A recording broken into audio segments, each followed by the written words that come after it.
Seja bem-vindo ao InvestCast, o podcast da Impactus UFRJ que te ajuda a usar melhor o seu dinheiro. Eu sou a Lívia, faço jornalismo e atualmente sou gestora de marketing na Impactus. Eu sou a Camila, eu também faço jornalismo e hoje eu sou analista de marketing na Liga. Eu sou Vinícius, eu faço economia e eu sou também analista de marketing na Impactus. Eu sou a Luana, faço jornalismo e sou analista de marketing aqui na Impactus. Pessoal, quando a gente fala de finanças pessoais, a gente também tem que falar do poder da nossa compra.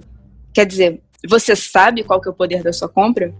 Porque ele pode ser muito forte, muito mais do que você imagina, capaz de causar um impacto em grandes empresas e milhares de pessoas. Você sabe para quem você está dando seu dinheiro? Para onde que ele vai? Hoje, no InvestCast, a gente vai te ajudar a ter consciência e tomar melhores decisões na hora de gastar o seu dinheiro. Vem com a gente!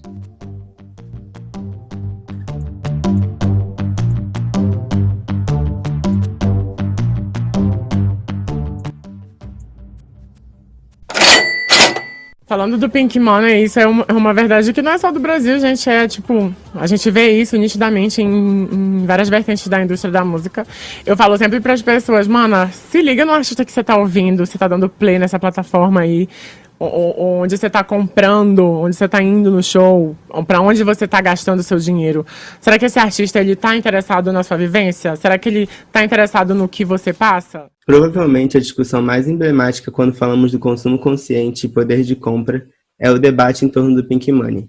Pink Money é o termo designado para definir o poder de compra da comunidade LGBT, que não é pouco. Então muitos artistas e empresas acabam surfando nessa onda para vender os seus produtos e aumentar a sua popularidade, sem ao menos tomarem medidas em prol da causa LGBT, ou seja, fazendo uma propaganda falsa. Isso se chama pinkwashing. Mas calma, gente. Tem alguns outros exemplos de empresas que apoiam a causa LGBT e são consistentes no apoio à comunidade. Uma campanha muito interessante foi a da Skol, que organizou uma ação em 2018 e convidou mais 4 marcas. E aí na campanha, cada marca convidada doou uma letra de seu nome para formar o LGBTQ. A Skol doou o L, o Burger King doou o G, a Lactabiz doou o B, a Trident doou o T e a Quem Disse Berenice doou o Q. Aí em junho, no mês do orgulho LGBTQ, as empresas retiraram as letras emprestadas tanto nas redes quanto nos grandes jornais. Mas teve uma ação além de toda essa brincadeira. As empresas também fizeram doações para ONGs que prestavam apoio a toda a comunidade LGBT. Essa questão é muito importante também. Além de brincadeiras e produtos que exaltem o orgulho LGBT, tem que ter uma ação que de fato faça bem para a comunidade, senão é apenas mais um caso de pinkwashing. Super concordo, Lívia. Muito maneiro. Queria só lembrar que além dessas manifestações pela comunidade LGBTQ, a Quem Disse Berenice também é vegana e faz seus produtos sem crueldade animal. Estão arrasando, né? Exatamente, estão arrasando muito. Outra marca que me chamou a atenção positivamente foi a Netflix. Eles estão sempre presentes nas redes sociais respondendo comentários preconceituosos nas suas postagens. Teve uma publicação no Facebook sobre o documentário Laerte, que eu inclusive indico muito para quem está ouvindo a gente. É muito bom. O documentário é sobre a cartunista Laerte Coutinho, que é uma mulher trans. E aí, em um dos comentários dessa publicação do Netflix, alguém escreveu o seguinte: respeito a opção de cada um, mas que é uma triste sociedade, isso é. Opinião não se discute. Aí a empresa respondeu com o seguinte, abre aspas, opinião é você preferir estrogonofe de carne ou frango. Não deixar que alguém busque sua própria identidade não é opinião, é opressão. Fecha aspas. Poxa, é esse o tipo de atitude que a gente está esperando. Empresas que são consistentes com o seu posicionamento, que são coerentes com o que elas dizem defender. Com essas empresas, com essas marcas, aí sim que é válido você priorizar e gastar o seu Pink Money. Verdade, Lu. Mas tem outro ponto que é muito importante nessa questão do poder da compra e que até está sendo bem discutido, mas devia ser mais, que é o greenwashing. Para falar no português literal, seria como uma lavagem verde. Ou seja, é uma empresa que não é ecológica, mas se posiciona assim, com as propagandas, com as peças de publicidade e essas coisas. Na verdade, não são nem só as empresas que podem fazer esse greenwashing, mas os governos, políticos e ONGs também. Segundo a agência canadense Terra Choice, o greenwashing pode ser feito de vários jeitos, como campanhas publicitárias sem provas ou vagas demais, aquela clássica que a gente vê na TV. A empresa X ajuda o meio ambiente, mas não diz como, não diz quando, não diz de que jeito. E fazem isso por vários motivos, como se conectar com a audiência mais jovem, consciente, ou melhorar sua imagem, mas na real não ajudam em nada e às vezes até tem um impacto negativo na causa ambiental. Nossa, Cami, você estava falando agora e eu logo lembrei do caso da Apple. O que aconteceu foi o seguinte: recentemente, a Apple parou de disponibilizar o carregador e o fone de ouvido do novo iPhone na mesma compra, com o suposto intuito de ser mais ecológica e de gastar menos recursos. Mas aí é que tá, o celular sem o carregador não teve nenhum tipo de desconto, inclusive é ainda mais caro que os outros, e o cliente que precisar ou que quiser ter o carregador vai ter que gastar uma boa grana com isso. E aí que muita gente ficou na dúvida se a Apple estava querendo mesmo ajudar o meio ambiente ou só ganhar mais dinheiro com essa desculpa, ou seja, greenwashing. E vale lembrar que ser ecológico não é um ganho só para o planeta. Ultimamente, com países especialmente europeus cada vez mais ligados na ecologia, é importante cuidar das suas políticas públicas ambientais para garantir investimentos. O Brasil mesmo, por exemplo, vem sofrendo para conseguir investidores com a nossa atual política ambiental. Total, Vini. E para solucionar isso, no mercado financeiro surgiu uma nova forma de analisar as empresas e os investimentos, que é o ESG, ou em português, ESG. Esse novo padrão é basicamente analisar como é a liderança da empresa, ficando de olho na corrupção e na ética, quais políticas sociais e trabalhistas ela tem e como ela lida com questões ambientais. E segundo o nosso convidado Fábio Perolvich, do Impactos em Casa, esse critério só tem a crescer cada vez mais no mercado, em especial com a pandemia e a importância que a ciência tomou nesse momento. Além disso, como a própria Camila falou mais atrás, os consumidores de hoje em dia mudaram muito para o que era, sei lá, há 10 anos atrás. Hoje os jovens, especialmente, estão muito mais ligados em questões ambientais, virando veganos e vegetarianos, e prestando cada vez mais atenção no que consomem. Por exemplo, um vegano não vai comprar de uma loja de cosméticos que testem animais. Ou um jovem ecológico dificilmente vai gastar seu dinheiro em uma empresa que destrua rios ou gaste muita água. Assim, se tornar ambiental pode ser uma forma de atrair mais clientes e garantir a permanência da sua marca no futuro. E para completar também, o direito ambiental vem crescendo muito no mundo todo. Então, prejudicar o meio ambiente pode ser um problemão jurídico para as empresas daqui para frente. E várias medidas estão sendo tomadas que você, como consumidor, pode ficar atento a comprar. E você, dono de empresa, tem que dar uma olhada para não cometer um greenwashing e ajudar a causa ambiental. Mas relaxem que mais para frente, a Lívia vai entrar mais em detalhes nesse assunto. Enfim, uma delas é, em português, a ambição de business por 1,5 graus Celsius, que é uma série de tarefas criadas pela ONU que empresas têm que seguir para garantir que a temperatura do planeta não aumente descontroladamente. Essas tarefas envolvem, por exemplo, a diminuição ou neutralização das emissões de carbono até 2050. Tem também a Net Zero 2030, que busca alcançar uma economia de zero carbono 20 anos antes do previsto. Assim como o da ONU, esse projeto é uma série de atitudes que empresas têm que tomar para reduzir suas emissões, trabalhando internamente com os clientes e nas políticas públicas também. Cami, inclusive, eu lembrei que eu li esses dias que o NHS, um sistema de saúde do Reino Unido, se tornou o primeiro do mundo a se comprometer com a Net Zero. Eu achei isso uma iniciativa bem legal e que pode levar também, para além do nicho de indústrias e etc., para o nicho de sistemas de saúde, para também se comprometerem com essa causa, né, que afeta todo mundo.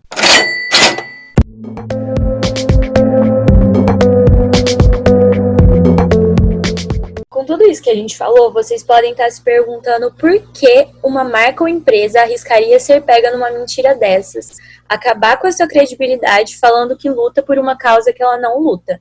Faz sentido isso? Pessoal, o que vocês acham? Cara, pra mim não faz sentido e que no mínimo é incoerente, é bem óbvio. Mas como a gente estava falando agora mesmo, a questão é que, sim, nos últimos anos as pessoas vêm se conscientizando e criando maior responsabilidade social e ambiental. E isso acaba se refletindo em todos os hábitos, inclusive e até principalmente no de consumo, né? Com certeza. E com tantas opções de produtos que a internet nos possibilita, Você pode simplesmente trocar uma marca irresponsável, ecológica e socialmente por uma que luta por essas causas. E percebem que essa facilidade acaba deixando as marcas bem mais vulneráveis nessa questão? Então é vantajoso para elas poder vender para esse número cada vez maior de consumidores que cobram por sustentabilidade e responsabilidade social. E esse tipo de consumo tem até um nome específico, se chama consumo ideológico. E esses clientes buscam uma mudança efetiva como resultado da compra, o que vai bem além de um discurso. É ter responsabilidade de verdade, sabe? Por isso é importante que a gente tenha certeza de que essas empresas não estão enganando a gente antes de dar o nosso dinheiro para elas. Então eu vou falar para vocês algumas maneiras, umas simples, outras mais trabalhosas, de como fazer esse fact-checking, digamos assim. Uma forma simples de começar é ver se, por exemplo, os produtos voltados à comunidade LGBT, produtos que se dizem nature-friendly ou sustentáveis, realmente resultam em algum apoio real à causa. Esse apoio pode ser tanto com os lucros do produto ou na cultura da empresa. Então, quando vermos esse tipo de propaganda, que claramente apela para uma dessas causas, é bom checar isso melhor. Se o dinheiro da compra for repassado para ONGs, instituições ou doados, com certeza a empresa vai deixar isso explícito. Então, simplesmente dando uma pesquisada no site da marca, na aba daquela promoção, dá para encontrar o destino final desse dinheiro e descobrir se alguma boa ação está sendo feita com ele. Ah, que nem a Apple, né? Eles têm aquela linha de produtos vermelhos, que é uma parceria com a Red, e aí 100% do valor gerado com a venda desses produtos são revertidos para financiar programas de combate à AIDS na África, que eu achei incrível. E isso é bem claro no site deles, lá eles explicam tudo certinho. Inclusive, em 2020, o dinheiro da linha Red Product vai ser repassado para a iniciativa de combate à Covid-19 do Fundo Global. Bem lembrado, Vini. Eu, inclusive, adoro essa iniciativa. Tudo meu da Apple é vermelho. Bom, já outra maneira de fazer a diferença em certas causas, como eu tinha falado, é adotar a cultura no dia a dia da empresa. No caso de responsabilidade social, seja antirracismo ou LGBT-friendly, uma boa iniciativa como consumidor é ver o corpo de funcionários desse lugar. Você pode achar isso pelo LinkedIn, por exemplo, ou fazendo uma pesquisa no Google, para encontrar algumas respostas como: essas pessoas estão lá? Quantas têm? Quais cargos elas ocupam? O que elas dizem sobre a empresa? Porque não faz sentido a empresa colocar arco-íris nos produtos e nas redes sociais, mas não contratar profissionais LGBT. Ou pior, discriminar eles no cotidiano. Um outro ponto, quando estamos falando de produtos específicos voltados para uma comunidade, é ver, por exemplo, quem está por trás desses itens. O design foi feito por uma pessoa pertencente a essa comunidade? Porque se não foi, já pode ser considerado mais um caso de washing. Fazendo uma pesquisa no site e nas redes sociais da marca, você encontra essas respostas. Quando a empresa tem atitudes reais, ela te mostra. Se ela não está te contando, sinto muito, mas provavelmente ela também não está fazendo. Nesse tipo de busca, você encontra uma outra questão bem importante também, que é se a marca luta pelas causas sociais o ano todo ou só em datas comemorativas.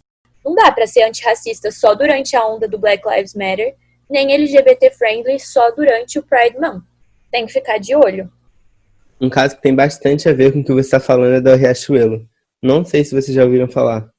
A loja ganhou muita visibilidade em uma época, principalmente entre a comunidade LGBT, por ser uma das empresas que mais contratava pessoas trans no Brasil e que tinha as melhores políticas de convivência dentro da empresa, com direito a usar nomes sociais nos crachás e tudo mais.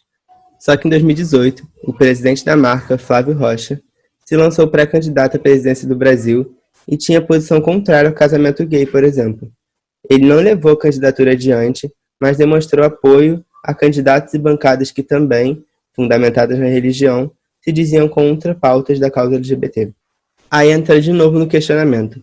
Será que todo esse esforço para a inserção de pessoas trans na empresa não era somente para ter uma boa impressão entre o público LGBT e assim fazer com que a comunidade gastasse seu dinheiro nos produtos da rede? Ou seja, querendo o nosso pink money? Eu fico abismado como algumas empresas podem querer tirar vantagem em cima de algumas causas que elas nem sequer apoiam no dia a dia. Pois é, esse caso já traz mais uma forma de descobrir se as ideologias da marca são só de fachada ou não, que é acompanhar as notícias, entrevistas e relatos sobre a empresa. Claro que a gente não vai ficar fazendo essa pesquisa aprofundada toda vez que a gente for comprar, sei lá, um shampoo na farmácia, né? Mas se a gente encontrar uma marca que parece ter afinidade com os nossos ideais e que pode entrar no nosso dia a dia, vale a pena checar se ela realmente luta pelo que diz lutar. Até porque ninguém quer ficar dando dinheiro para uma farsa. Com certeza, Cami, é exatamente isso.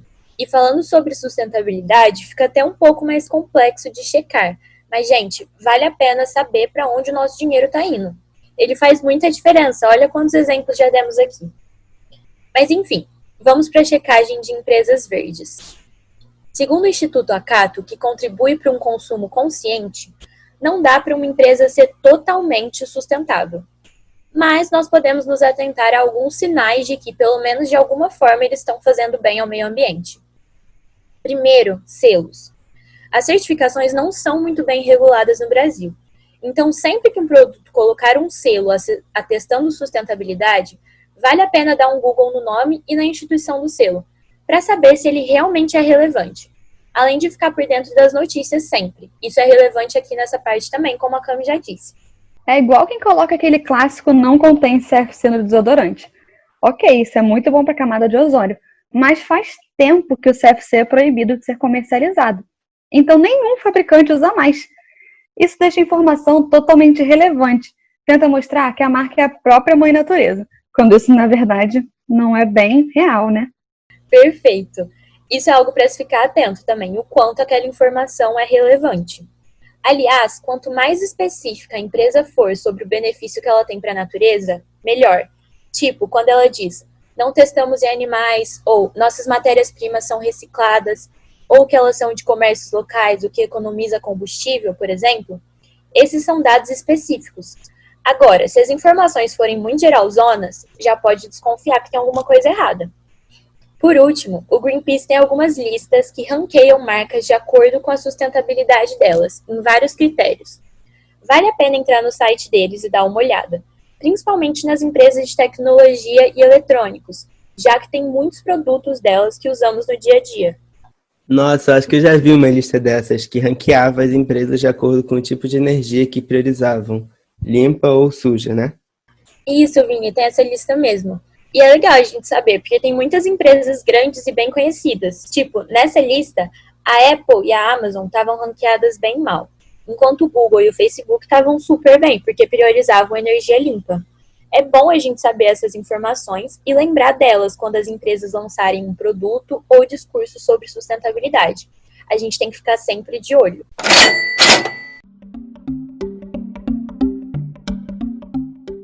Agora, se você está do outro lado da moeda, se você é uma marca que quer construir uma boa relação com o seu público, você tem que prestar atenção ao seu posicionamento de marca. Primeiro, você precisa construir um posicionamento coerente.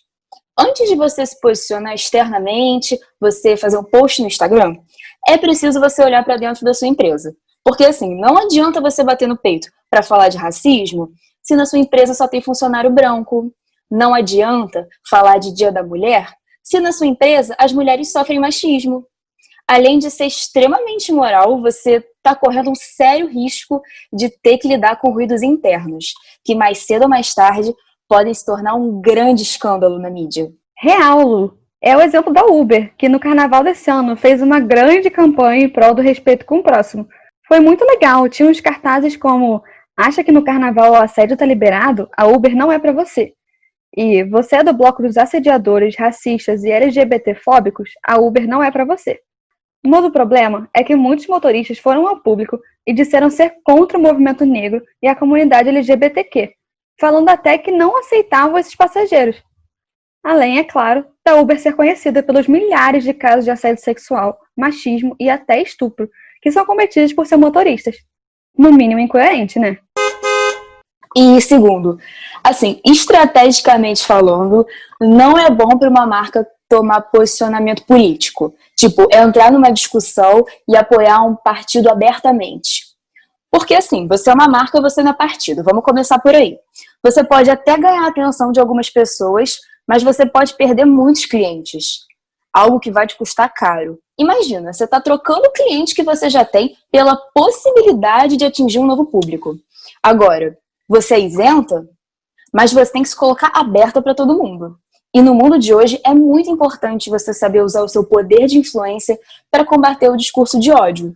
Porque combate a racismo, sexismo e homofobia, por exemplo, não são pautas de direita ou de esquerda, de partido A ou de partido B, mas de direitos humanos. Isso é uma coisa muito básica, acima de tudo. E terceiro, se você cometeu um erro, tem que reconhecer e tem que pedir desculpa. Assim, felizmente acontece. E também tem que lembrar que o consumidor é soberano, sempre. É importante também você saber agir na hora certa. Um exemplo muito marcante de gestão de crise de imagem, no qual a marca errou, mas teve uma boa atitude em seguida, foi quando, durante a época de protestos em prol do movimento antirracista, logo depois da morte do George Floyd, vocês devem lembrar, foi um assunto muito comentado esse ano, a Globo News montou uma bancada composta somente por jornalistas brancos para debater o assunto. A pauta é racismo. Foi um mico, né? Uma verdadeira bola fora, né, gente? Vocês lembram dessa? Nossa, eu lembro. Eu lembro também. Na verdade, eu lembro que eu nem vi a matéria, para vocês verem como repercutiu. Eu vi no Twitter, no dia seguinte, as pessoas enfurecidas. Não, com certeza. Tipo, não demorou nem um pouco para que milhares de tweets enfurecidos fossem digitados a todo vapor, insatisfeitos com essa falta de coerência absurda. Mas aí, no dia seguinte, a Globo News ela se desculpou e montou um painel com jornalistas negros para abordar essa pauta. E as pessoas gostaram. Não é que foi um bom posicionamento? Eles admitiram que estavam errados e corrigiram. Mas agora, vamos combinar que um péssimo caso de gestão de crise de imagem foi o do Carrefour. O caso Mantinha, como ficou conhecido esse episódio, foi quando uma tadinha de uma cadela vira-lata foi morta nos arredores de uma das lojas da franquia, envenenada e agredida por um dos funcionários, inclusive. Mas a empresa disse que não tinha sido responsável pela morte, alegou que ela tinha sido morta por atropelamento. Teve toda uma mobilização em prol dos animais, e a Carrefour foi muito criticada. Abriram uma investigação para apurar os fatos desse caso, passou na TV, estava em todas as redes sociais. Mas só depois a marca veio ao público e admitiu a culpa. Esse caso repercutiu muito e trouxe uma imagem muito negativa para a Carrefour. Num caso desses, teria sido melhor se eles só tivessem agido de imediato e se mobilizado para conter os danos. Eles demoraram mais de um dia para afastar o funcionário, o que hoje em dia é muito tempo. E alguns meses depois, a marca mobilizou 10 milhões de reais em doação, em prol da causa animal.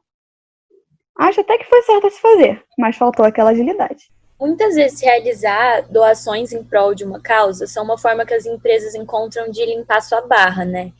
Eu vejo que isso é muito relativo, porque, tipo, de um lado é muito bom, porque estão fazendo alguma coisa positiva para a sociedade. Mas como a gente já falou aqui, tem que ficar esperto com esse oportunismo das empresas, sabe? E também não é sempre que a opinião pública perdoa. Vocês estavam falando e eu lembrei aqui da Vale do Rio Doce, por exemplo, que teve a imagem quase que completamente destruída depois dos casos de Mariana e Brumadinho. Agora, em 2020, a Vale investiu e comprou milhões de kits de teste de coronavírus. Admirável, mas a imagem deles melhorou? Não, nem um pouco. Pois é, né? Sempre podendo evitar um erro desses, evite. Mas agora, falando aqui, por último, mas não menos importante nem um pouco, além de você ter um posicionamento coerente, ser algo muito significativo para a sua marca, na questão da ética, na questão da moral, também traz retorno financeiro. Afinal, a imagem de uma empresa está, assim, diretamente ligada às suas ações e ao seu valor no mercado. O Vini, que estuda economia, vai explicar aqui um pouquinho para a gente sobre como que isso funciona. Então, vamos supor que você é um investidor. Depois de analisar a economia, os setores, as marcas, você encontrou a empresa que você quer investir. Você quer investir nessa empresa porque, acima de tudo, você espera lucrar. Um aspecto muito importante a ser levado em conta é o market share, ou seja, a participação da empresa no mercado. Se a gente olhar para o setor de varejo, por exemplo, no Brasil, vamos colocar todas as vendas desse setor em um gráfico pizza. E aí a Renner e a C&A, que são as marcas mais populares, com certeza vão representar os maiores pedaços desse gráfico. E, por exemplo, se o investidor vê o posicionamento absurdo do dono de alguma empresa e acha que isso vai fazer que a marca perca muitos clientes, ele vai tentar vender imediatamente essa ação, antes que ela desvalorize. Só que esse movimento geralmente envolve vários investidores vendendo lotes, e o resultado mais imediato disso é uma queda brusca no valor dessas ações. É óbvio que esse pode ser um movimento mais momentâneo, mas que ainda assim impacta nas perspectivas futuras para a empresa. E como a Cami já falou, Hoje está cada vez mais comum os investidores avaliarem as empresas nos critérios ESG. Agora, trazendo para o contexto de pandemia, quem saiu em desvantagem foi o Madeiro. Depois de uma declaração polêmica na qual o dono da marca se pronunciou a favor da abertura das franquias de restaurante durante esse momento, ele disse: "Não podemos parar por conta de 5 ou 7 mil pessoas que vão morrer. O fluxo de clientes, é claro, diminuiu." Hoje, a gente discute muito a reabertura da economia, mas essa fala foi em março, quando o isolamento foi muito defendido pela opinião pública e pela comunidade científica como um caminho para combater o avanço da pandemia. Como diríamos na linguagem da internet, o Madeiro foi realmente cancelado. Até porque, lembrando que já morreram mais de 160 mil pessoas, não 5 ou 7 mil, como ele falou. E olha só, custou muito caro. É claro que a gente está falando em meio a todo um contexto de pandemia, o que também influencia na economia e nas finanças da empresa.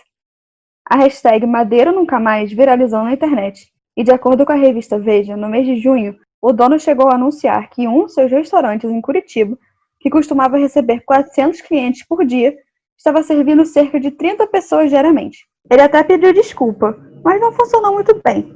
Vamos ver o que ele falou. Então, me desculpe se alguém me interpretou mal. Eu acho que eu nunca vou falar, vou menosprezar uma vida sequer. Eu nunca vou fazer isso. Me desculpe se eu tive se eu pareci, se eu fui mal interpretado. Agora, depois dessa bola fora, um verdadeiro case de sucesso é o da Magalu, né? A Magazine Luiza. Ela foi avaliada com a melhor imagem durante o período da pandemia, segundo um estudo da SPM Rio, a Escola Superior de Propaganda e Marketing. E também ganhou muito destaque positivo com aquela iniciativa de fazer um processo trainee somente para pessoas negras. No começo do ano, ela também tomou várias iniciativas para proteger seus funcionários e consumidores da Covid-19. Com isso tudo, as ações da Magalu, que já estavam muito valorizadas, tiveram uma performance ainda mais positiva, porque a iniciativa repercutiu muito positivamente e assim tem o potencial de atrair ainda mais consumidores para a marca. Com o anúncio dessas vagas de trainee para pessoas negras, a Magazine Luiza não só está tomando uma medida em prol do movimento negro no Brasil, como também está tomando uma iniciativa para ter uma maior diversidade na própria empresa. A discussão em torno do racismo no Brasil foi muito forte nesse ano, no mundo inteiro, né, na verdade. E a Magalu conseguiu usar o seu poder de influência para ter um posicionamento de marca coerente e que realmente fizesse alguma diferença. Não foi oportunismo, ou pelo menos não parece. Inclusive, uma coisa que eu achei bem legal é que o programa de trainee é feito justamente para preparar as pessoas para ocupar cargos de liderança, que é uma coisa muito importante. Então, ela não está basicamente contratando pessoas negras para fazer bons números. E eu achei muito interessante que a Luísa Helena Trajano, a famosa Luísa por trás de tudo isso, foi muito honesta em uma entrevista que ela deu para o programa Roda Viva. E admitiu que até pouco tempo ela não sabia muito sobre a questão racial no Brasil. E se colocou de uma forma super humilde frente a esse assunto, como uma pessoa disposta a aprender e que reconhece que não está no seu lugar de fala. Para mim, isso é muito mais coerente e dá muito mais vontade de apoiar e acompanhar essa empresa. Consumir seus produtos, seguir no seu Instagram, é aquilo. Se não me vejo, não compro. Nós temos que entender mais o que é racismo estrutural. O dia que eu entendi, eu até chorei, porque eu sempre achei que eu não era racista o dia que eu entendi o racismo estrutural. Nós temos que educar o que é o racismo estrutural. E eu brinco assim que agora o nosso tem que ser perfeito.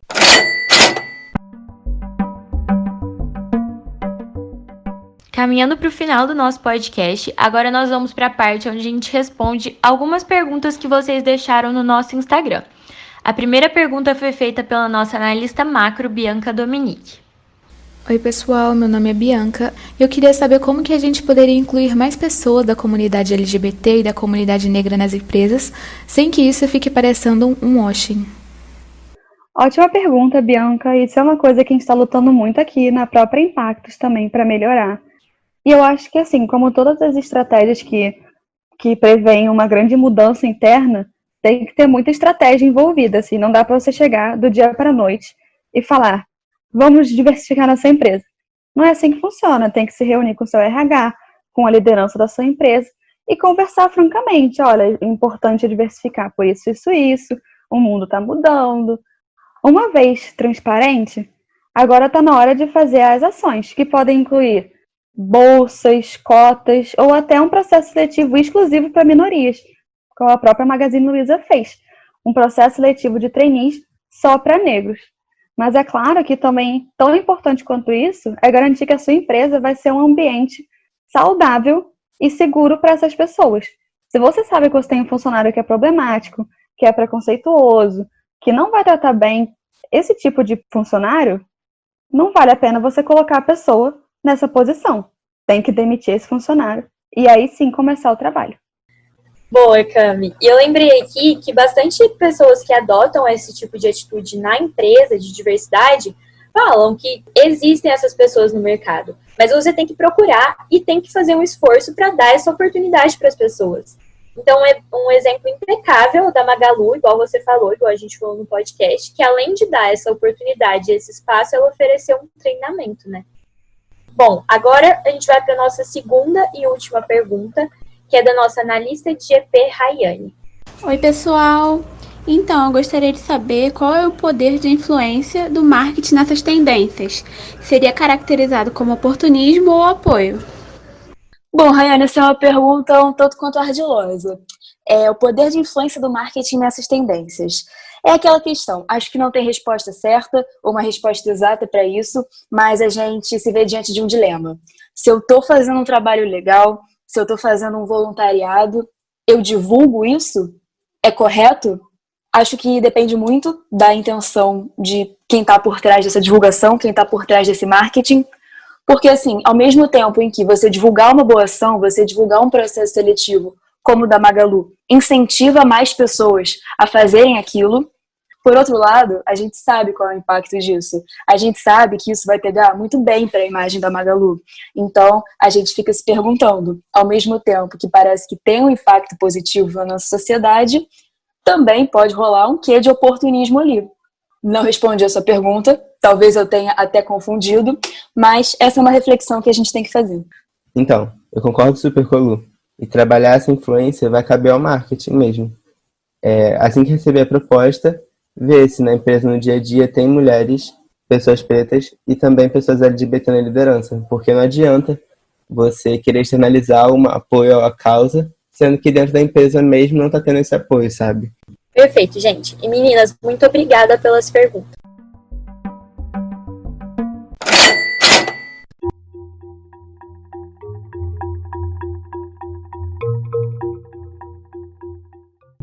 Então, só para recapitular, o Pink Money e o Green Money são basicamente a mesma coisa. É uma empresa tentando se passar pelo que ela não é. A diferença é que o Pink Money é a empresa tentando se passar por apoiadora do movimento LGBT e o Green Money é a empresa tentando parecer mais ecológica do que ela é de verdade. E é importante ser contra essas coisas, porque além de serem uma verdadeira mentira, né, e prejudicar a própria empresa, diminuindo a sua credibilidade e a possibilidade de investimentos, é muito bom saber que seu dinheiro vai para um lugar que apoia as suas mesmas causas. Para saber onde gastar, tem que ficar atento nos selos, nas listas de instituições importantes, no posicionamento dos líderes e em como os funcionários se sentem naquela empresa. Agora, você já sabe que o seu dinheiro pode causar uma mudança e como avaliar melhor os seus gastos. Até o próximo Investcast. Impactos do FRJ. Descomplicando as finanças do seu cotidiano. Porque aqui o seu dinheiro é um assunto de impacto. Esse episódio contou com trechos do portal UOL e do programa Roda Viva. Agradecimentos à equipe de produção, Camila Santana, Luana Reis e Vinícius Alves. Esse podcast contou com vozes de Camila Santana, Lívia Bardasca, Luana Reis e Vinícius Alves. Por último, muito obrigada a todos os nossos seguidores que nos enviaram perguntas. Nos siga nas nossas redes sociais, Impactos UFRJ no Facebook e no LinkedIn, @Impactos_UFRJ no Instagram e veja também o nosso site, impactosufrj.com.br.